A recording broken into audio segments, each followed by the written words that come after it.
It was World War II. 7,000 Japanese soldiers landed on the Andaman and Nicobar Islands.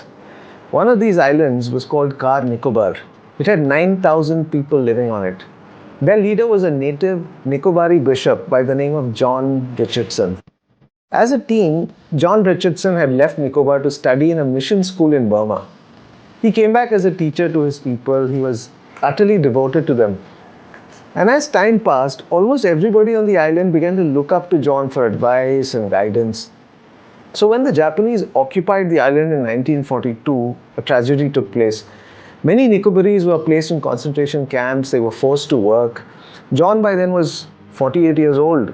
He also was imprisoned. He was tortured. They knew he was their leader. The soldiers killed his son. They killed his son-in-law. They killed his nephew. They killed other family members. Twice they even tried to kill him. The first time they were told that the whole island would revolt if he was killed, so they let him go. But the second time they decided to go ahead. And just as John was preparing to die, the bombing of Hiroshima and Nagasaki took place in August 1945 and the Japanese surrendered. So his life was spared.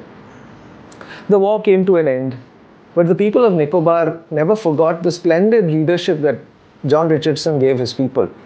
And they saw how that community, how people of faith had faced their trials for 3 years with such exceptional courage and such faith. And so village after village, they came to John to learn about a deeper life of Christ-like love. He was becoming a mass leader. He worked to deliver justice to his people. Along with other Nicobarese, after the war, he traveled to Singapore to testify about the atrocities committed against his islanders. Later, the President of India nominated John Richardson as a Member of Parliament to represent the islands in the first Lok Sabha from 1952 to 57. And in Parliament, John lobbied the government to declare the Nicobar Islands as a tribal reserve. So in 1956, the Andaman and Nicobar Islands Regulation was announced, which recognized most of the Nicobar Islands as a tribal reserve and protected it from exploitation from unsolicited outsiders. Today, Bishop John Richardson is fondly remembered as the father of the modern Nicobar Islands. Under his influence, the locals created these tribal councils.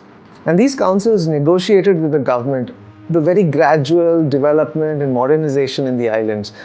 This is one reason why analysts believe that unlike other indigenous communities in the island, the Nicobarese, they've thrived and evolved as a unique community because they were able to blend both the traditional and modern cultures.